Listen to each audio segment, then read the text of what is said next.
Sweet சாப்பிடணும்னு நினைக்கிறவங்களுக்கு ஒரு ஹெல்த்தியான ஆப்ஷனா இந்த பாயாசம் ரெசிபி இருக்கும். எங்க வீட்டு ஸ்டைல்ல சூப்பரான பாசிப்பருப்பு பாயாசம் எப்படி செய்யறதுன்னு பார்க்கலாம். ஸோ எல்லாரும் செய்கிற மாதிரி தான். பட் இதில் கொஞ்சம் ட்விஸ்ட் இருக்கும். வீடியோ ஃபுல்லாக பாருங்க. இதுக்கு நம்ம சேனல் சப்ஸ்கிரைப் பண்ணால் மறக்காம சப்ஸ்கிரைப் பண்ணிக்கோங்க. நோட்டிஃபிகேஷன் பெல் ஐக்கானையும் ஆன் பண்ணிக்கோங்க.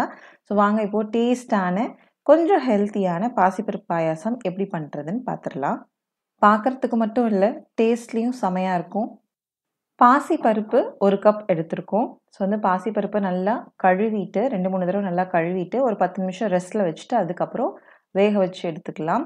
ஸோ 1 கப் பாசிப்பருப்புக்கு 2 கப் வந்து தேங்காய் பால் சேர்க்க போகிறோம். ஸோ ப்ரெஷர் குக்கரில் கழுவி எடுத்து வச்சுருக்க பாசிப்பருப்பை சேர்த்துட்டு 2ஆவதாக எடுத்திருக்க தண்ணியான தேங்காய் பாலை 2 கப் ஆட் பண்ணிவிட்டு நம்ம வேக வைக்க போகிறோம். ஸோ ஒரு ஹெல்த்தியான ஆப்ஷனாக இது இருக்கும். டேஸ்ட் வைஸ் பார்த்தீங்கன்னா சூப்பராக இருக்கும். இப்போது நல்லா ஒரு 2-3 விசில் விட்டு எடுத்ததுக்கு அப்புறமேட்டு ப்ரெஷர் டவுன் ஆனதும் ஓப்பன் பண்ணி பார்த்தீங்க அப்படின்னா உங்களுக்கு பாசிப்பருப்பு நல்லா வந்து வெந்திருக்கும். இதை வந்துட்டு நம்ம லைட்டாக ஸ்மாஷ் பண்ணிக்கலாம். ரொம்ப குழையிற மாதிரி ஸ்மாஷ் பண்ணாமல் 1-2 முழிச்சிட்டு இருக்க மாதிரி ஸ்மாஷ் பண்ணி எடுத்து வச்சுக்கோங்க. இன்னொரு பேனில் 1 கப் வந்துட்டு வெல்லம் சேர்த்துருக்கோம். அதில் 1 கப் தண்ணி விட்டு அந்த வெல்லம் கரைஞ்சி வரட்டும். இது கூட கொஞ்சமாக வந்து 1/2 டீஸ்பூன் உப்பு சேர்த்துக்கலாம். உப்பு சேர்க்கும் போது உங்களுக்கு அந்த ஸ்வீட்டை வந்து பேலன்ஸ் பண்ணி கொடுக்கும். இப்போ நம்ம நல்லா வந்து காய்ச்சி அந்த டஸ்ட்டை மட்டும் எடுத்துட்டு அந்த ஜாகரி வாட்டரை தனியாக வடிகட்டி எடுத்துக்கலாம். ஸோ இப்போ இதை வந்து பார்த்தீங்கன்னா நம்ம வேக வச்ச பாசிப்பருப்போடு சேர்க்க போகிறோம். ஸோ இருக்கிறதுலே ரொம்ப சிம்பிளான பட் ரொம்ப டேஸ்டான ஒரு பாயசம் ரெசிபினா இது பாசிப்பருப்பு பாயசம் தான். இந்த மாதிரி பாயசம் செஞ்சிங்கன்னா குழந்தைங்கலேருந்து பெரியவங்க வரைக்கும் எல்லாருமே வந்துட்டு விரும்பி சாப்பிடுவாங்க. ஸோ இப்போ வந்து வடிகட்டி எடுத்து வச்சுருக்க வெள்ளை தண்ணியை சேர்த்துட்டு நல்லா மிக்ஸ் பண்ணி கட்டிகள் இல்லாமல் நல்லா வந்துட்டு கரைச்சி எடுத்துட்டு அதை வந்து 2-3 கொதி விட்டுக்கலாம். இப்போ நல்லா 2-3 கொதி வந்ததுக்கப்புறம் ஏலக்காய் தூள் 1 டீஸ்பூன் சேர்த்துக்கலாம்.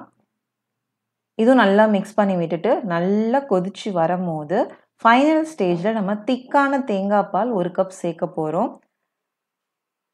நல்ல திக்கான தேங்காய் பால் ஃபஸ்ட்டு எடுத்ததும் தேங்காய் பால் எடுத்து அந்த பாலை அப்படியே எடுத்து வச்சுட்டு அதை ஆட் பண்ணுறோம். ஸோ 1 கப் தேங்காய் பால் சேர்த்துட்டு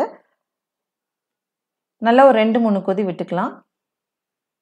ஒரு பக்கம் கொதிச்சுட்டு இருக்கும் போது இன்னொரு பக்கம் நம்ம வந்துட்டு இதுக்கு முந்திரி பருப்பு நெய்யில் வறுத்து சேர்த்துக்கலாம். முந்திரி பருப்பு மட்டும் இல்லை, நீங்கள் வந்துட்டு திராட்சையும் சேர்த்துக்கலாம். உங்களுக்கு என்ன மாதிரி நட்ஸ் பிடிச்சிருக்கோ அதை ஆட் பண்ணிக்கலாம்.